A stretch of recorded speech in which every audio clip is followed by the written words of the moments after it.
अस्सलाम वालेकुम नाज़रीन, प्रोग्राम कराची टुडे और मैं हूं आपका मेज़बान बिलाल खान। आज हम सबसे पहले बात करेंगे पाकिस्तान में औरतों की पहचान बनने वाली ऐसी शख्सियत के बारे में जिन्होंने पूरी दुनिया में पाकिस्तान का नाम रोशन किया है। अगर मैं बात कर लूं पाकिस्तान के हवाले से तो यूजली हम देखते हैं सोसाइटीज़ और नॉर्म्स के ज़ुमरे में जब चीज़ें आती हैं तो वहाँ पर तालीमी मैदान में औरतों को बड़ी रुकावटों का सामना करना पड़ता है, बड़ी मुश्किलात से दो चार होना पड़ता है। लेकिन उसके बावजूद भी न सिर्फ पाकिस्तान में बल्कि दुनिया भर की अगर बात की जाए तो ऐसी शख्सियात मौजूद हैं जो पाकिस्तान का नाम रोशन करती दिखाई दे रही हैं। इन्हीं शख्सियात में से एक शख्सियत हमारे पास भी इस वक्त हमारे प्रोग्राम का हिस्सा होंगी, उमैमा खान। अगर इनकी बात कर ली जाए तो ये वो शख्सियत हैं जिन्होंने पूरी कौम का नाम रोशन किया और इनको बरतानवी शाही महल में बुलाकर तारीफ़ी सर्टिफिकेट से भी नवाजा गया। इन्होंने बुक्स भी लिखी हैं और एक बुक जो ख़ास तौर पर इस वक्त कोविड पेंडेमिक की अगर बात कर ली जाए तो इस पेंडेमिक के अंदर जो जिस तरह से लोगों को मुश्किलात का सामना करना पड़ा उसका तस्करा किया गया है। और ये जो किताब है ये आर्मी चीफ को भी पेश की गई। ना सिर्फ ये बल्कि और इनकी खिदमात भी हैं और इन खिदमात की अगर मैं बात करूँ तो हार्वर्ड यूनिवर्सिटी की बात कर ली जाए, ऑक्सफोर्ड यूनिवर्सिटी की बात कर ली जाए तो यहाँ से भी मुख्तलिफ कोर्सेज का यह हिस्सा रही हैं, करती रही हैं। और अगर इंसानी हुकूक और दुनिया में बदलती हुई माहौलियाती तब्दीली, अगर इन्वायरमेंट चेंज की बात की जाए तो उस पर भी काफ़ी काम करती दिखाई देती हैं उमैमा खान। न सिर्फ यहाँ तक इनका तारुफ ख़त्म होता है बल्कि एक और चीज़ भी अगर बात कर ली जाए, अक़वाम मुत्तहिदा की जो एजेंसीज़ हैं उनके साथ भी ये फ़ाल तौर पर हिस्सा नजर आती हैं बनती हुई। और अगर पाकिस्तानी खातून उमैमा खान की ये भी बात की जाए कि जिस तरह से चीज़ों का स्टार्टअप लिया और फिर सर्टिफिकेट्स हासिल किए, गोल्ड मेडलिस्ट भी हैं, इन तमाम चीज़ों के बावजूद एक बहुत अच्छी खातून भी हैं। आज हमारे प्रोग्राम के अंदर ये हिस्सा बनने जा रही हैं और ये उन तमाम लोगों की आवाज़ है, ख़ासतौर पर उन तमाम औरतों की आवाज़ है जो इस वक्त मेरे प्रोग्राम को देख रही हैं, सुन रही हैं। और उनके लिए और ख़ासतौर पर नौजवान नस्ल के लिए ये एक मोटिवेशन है। हमारे साथ इस वक्त स्काइप पर मौजूद हैं Umaima Khan. Umaima, thank you very much, it's good to have you in my programme. I just love to have some words from your side. सबसे पहले जानना चाहूँगा कि कितना मुश्किल था इस टारगेट को अचीव करना। अभी मैंने इंट्रोडक्शन में कहा कि शाही महल से भी आपको तारीफ़ी सर्टिफिकेट से नवाजा गया, गोल्ड मेडलिस्ट भी आपने, सक्सेस की पीक को आप इस वक्त एंजॉय कर रही हैं। लेकिन हमेशा ये होता है कि स्ट्रगल और मुश्किलात से गुजर कर यहाँ तक पहुँचते हैं, तो कितना मुश्किल था ये वक्त आपके लिए? अस्सलाम वालेकुम Bilal, and thank you for having me firstly. बिस्मिल्लाहिर्रहमानिर्रहीम। बहुत मुश्किल था। I wish मैं इसको सम अप कर सकूं और कह सकूं डिफाइन वर्ड्स में क्या ये खातून के लिए नहीं, आई थिंक इवन कोई अगर मर्द हजरात भी इसके लिए स्ट्राइव करें तो these things are very difficult. At least आजकल के दौर में खास तौर पे जहाँ कंपटीशन हर चीज़ का इतना सादा है, मेरे लिए तो बहुत मुश्किल था और जर्नी भी आसान नहीं थी। बट अल्लाह का शुक्र है, अल्लाह का बहुत शुक्र है और माँ बाप की दुआएं हैं कि आई थिंक मेरे लिए रास्ते खुले and things worked out for me. मैं थोड़ा सा लाइफ की जर्नी के हवाले से भी सवाल करना चाहूँगा क्योंकि आपको जो लोग इस वक्त देख रहे हैं, सुन रहे हैं, उनके लिए ऑब्वियसली आप डायरेक्टली इनडायरेक्टली एक मोटिवेशन है।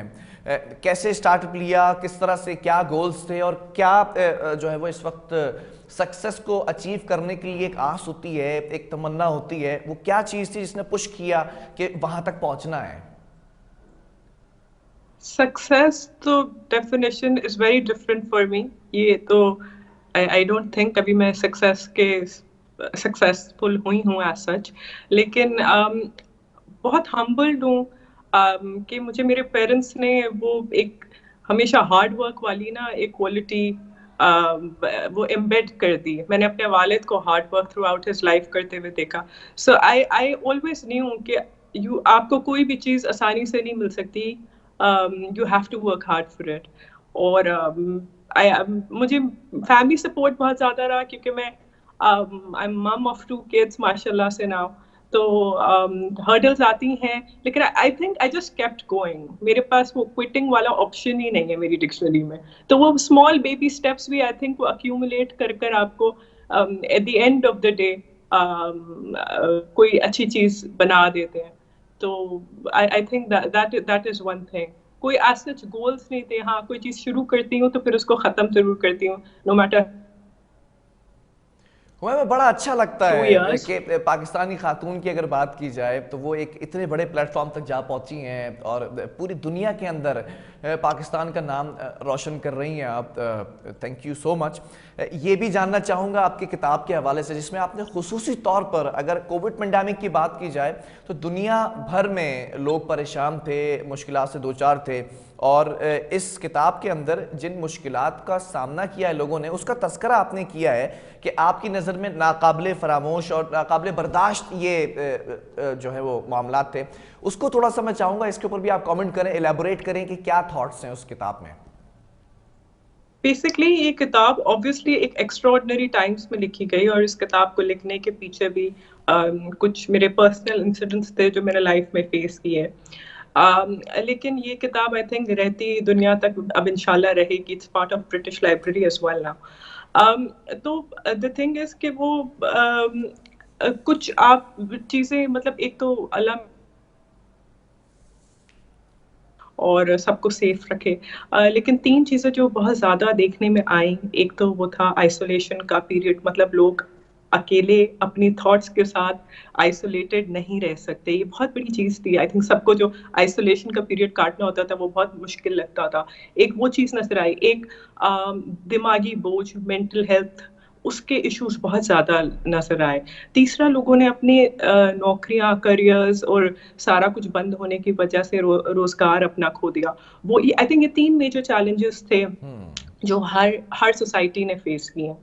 तो मैंने इन तीनों को आई थिंक एड्रेस करने की कोशिश की है कि लोग कैसे they can come back into their lives. क्योंकि हमें ना डिग्री तो हासिल हम लोग कर लेते हैं, लेकिन रोज़मर्रा की ज़िंदगी की प्रॉब्लम्स को हल करना नहीं सिखाया जाता। तो आई थिंक मेरी बुक में इंशाल्लाह आपको वो हल मिलेंगे। ठीक है, वो किताब भी हम ज़रूर पढ़ना चाहेंगे, लेकिन कोई एक हल बताना चाहेंगे उससे, क्योंकि जो लोग सुन रहे हैं, देख रहे हैं, उनका भी इंटरेस्ट डेवलप होगा इस किताब को पढ़ने के लिए।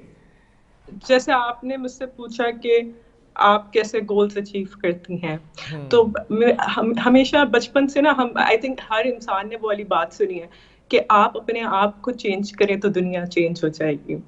ये चीज़ मुझे बहुत ज़्यादा तंग करती थी कि आप अपने आप को चेंज करें तो दुनिया चेंज हो जाएगी। तो भाई कैसे होगी, ये तो बताएं कैसे होगी। अच्छा, तो वो कैसे होगी? वो ऐसे होगी कि अगर आपको लाइफ में सक्सेसफुल होना है तो आपको अपने गोल्स, टारगेट्स मेंशन करने होंगे, आपको हार्ड वर्क करना होगा। अब वो सब कुछ कैसे, ये भी अल्फाज हो गए कि आपको ये सब करना होगा, बट कैसे करना होगा भाई? तो कैसे कर, अगर आपने ए ग्रेड लेना है, हम बहुत बेसिक बात कर रहे हैं ताकि हर किसी को समझ आए, तो ए ग्रेड के लिए रोज पढ़ना होगा, कंसिस्टेंट रहना होगा, सेल्फ डिसिप्लिन, आपको ए ग्रेड मिलेगा। तो तो ये सारी जर्नी किस तरीके से होगी वो उस किताब में मेंशन है। मैं आपको बहुत बेसिक, जैसे होता है ना, बहुत जी, ही एक एग्जांपल दी है ताकि आम लोगों को समझ आए। ठीक है उमैमा, मुझे बताया गया, ख़ास तौर पर ब्रीफ किया गया आपके बारे में कि इंसानी हुकूक की बात कर ली जाए या फिर क्लाइमेट चेंज, एनवायरनमेंट चेंज की बात कर ली जाए, तो उस पर भी काम कर रही हैं। इस पर भी मैं चाहूँगा थोड़ा सा आप गुफ्तगू करें। बेसिकली क्योंकि मैं यूएन के साथ, यूनिटार के साथ एसोसिएटेड हूँ और इंटरनेशनल वर्ल्ड में बहुत ज़्यादा काम कर रही हूँ, तो ये काफ़ी ऐसे, और हमारे गवर्नमेंट ने भी बहुत इनिशिएटिव, बहुत अच्छे इनिशिएटिव लिए हैं। COP26 और ये सारा कुछ हुआ है इधर। तो यहाँ चैटम हाउस है, उस थिंक टैंक है बहुत बड़ा, उसके साथ जो है मैं एसोसिएटेड हूँ और क्लाइमेट चेंज पे बहुत ज़्यादा काम कर रही हूँ, कार्बन इमिशंस और इन लेवल्स को। तो वो एक साथ साथ चीज़ें चलती जा रही हैं। और इंसानी हकूक पर ये कि मैंने बैक होम गवर्नमेंट जॉब जब की थी सरकार के लिए, तो मैंने फेडरल ओम्बुड्समैन पर हरासमेंट में काम किया था। तो वहाँ से जो थी वो ह्यूमन राइट्स पे काम करते करते अब यहाँ जो है उसको मज़ीद आगे लेकर चल रही हूँ, डिफरेंट चीज़ों के एंगल्स देख रही हूँ, हरासमेंट और डोमेस्टिक वायलेंस और इन चीज़ों को। तो ये सारा कुछ साथ साथ चल रहा है। ठीक है, वेरी गुड। मैं ये भी जानना चाहूँगा, और कौन कौन से ऐसे शोबाजात हैं जिसमें आप इस वक्त करंट सिचुएशन की अगर बात की जाए तो महारत दिखा रही हैं आप? मेरी अभी इस वक्त तो न्यूक्लियर पॉलिटिक्स में काफ़ी काम कर रही हूँ, रिसर्च कर रही हूँ मुल्क के लिए। अल्लाह ने मुझे कामयाब कर। आमीन। चले, न्यूक्लियर पॉलिटिक्स की चीजें आपने हैं जो बात की, उसमें भी आप जो है वो इस वक्त इन हैं, और गोल्ड मेडल के हवाले से भी बात करना चाहूँगा। चले, let's talk about your achievements. शाही महल में तारीफी सर्टिफिकेट, वो क्या मोमेंट्स थे, क्या मामला थे, किस पैराए में दिए गई थी तारीफी सर्टिफिकेट्स? सो बेसिकली हुआ ये था कि because it's Fairlie a new baby, किताब मेरी नवंबर एंड में आई, दिसंबर हॉलीडेज पे, जनवरी में यहाँ क्योंकि एक स्प्री थी कि शायद हम फिर लॉकडाउन के अंदर चले जाएं, हालात ऐसे चल रहे थे, तो वो बहुत अनसर्टेन टाइम था।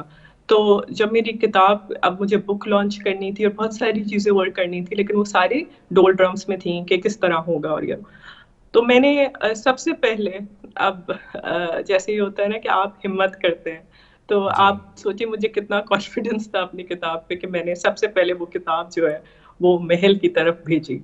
And I you know what, I not because it's my book but I can vouch for it, मैं कह सकती हूँ बाय श्योरिटी कि 10 साल से ऊपर, 80 साल तक का बंदा, वे बियॉन्ड इवन 80 से भी ऊपर अगर कोई किताब पढ़ेगा तो उसको इस किताब में कुछ ना कुछ अपनी जिंदगी के लिए जरूर मिलेगा। And I have this confidence in this book.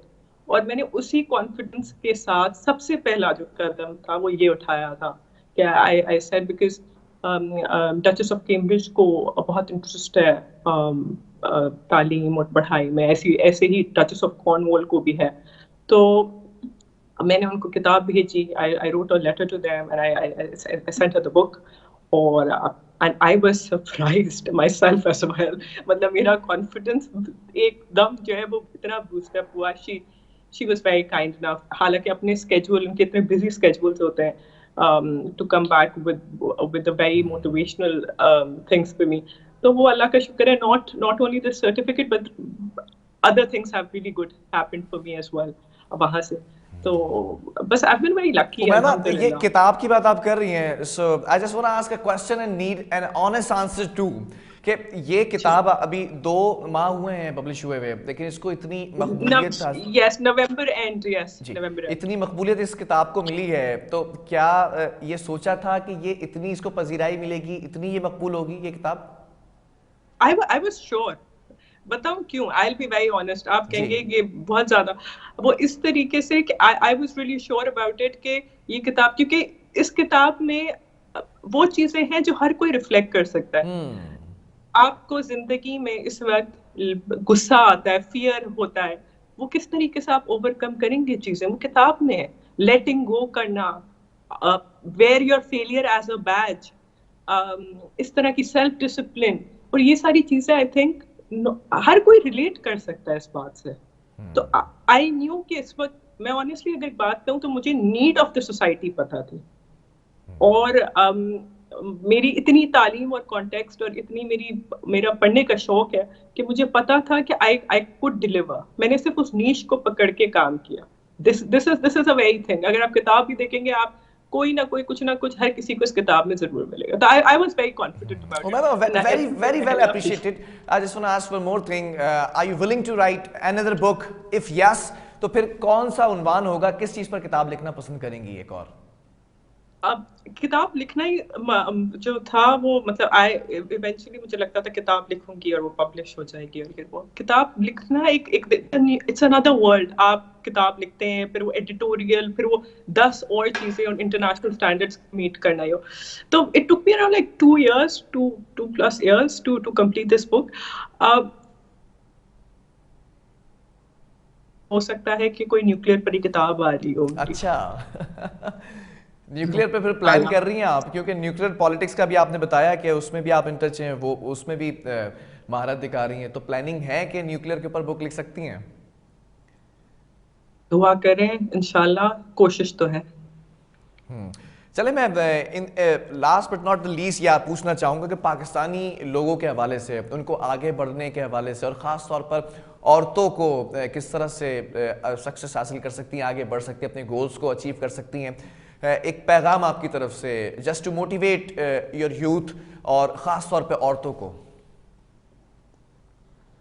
I think 2 किस्म के लोग होते हैं, एक जो जिंदगी गुजारते हैं और दूसरा जिनको जिंदगी गुजार देती है।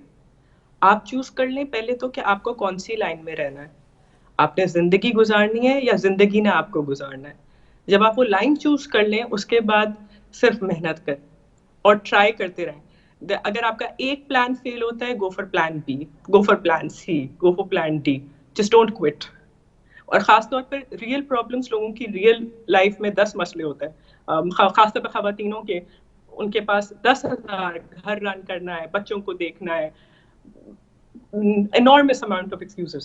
Well, thank you very much, Umaima Khan, for your words and for your time. It was a wonderful session, undoubtedly, and good luck for your future and success. ऐसी औरतें और ऐसे लोग, ऐसी शख्सियात यहाँ पर मौजूद हैं जो पाकिस्तान का नाम दुनिया भर में रोशन करते नजर आते हैं। न सिर्फ पाकिस्तान में बल्कि दुनिया भर में ये लोग फैले हुए हैं, जिनकी कोशिशें ये होती है कि पाकिस्तान का पॉजिटिव इमेज आगे पूरी दुनिया तक पहुंचे। एक वक्फा लेंगे यहाँ पर, शॉर्ट ब्रेक, और उसके बाद कुछ और स्टोरीज भी है वो भी आप तक पहुंचाएंगे।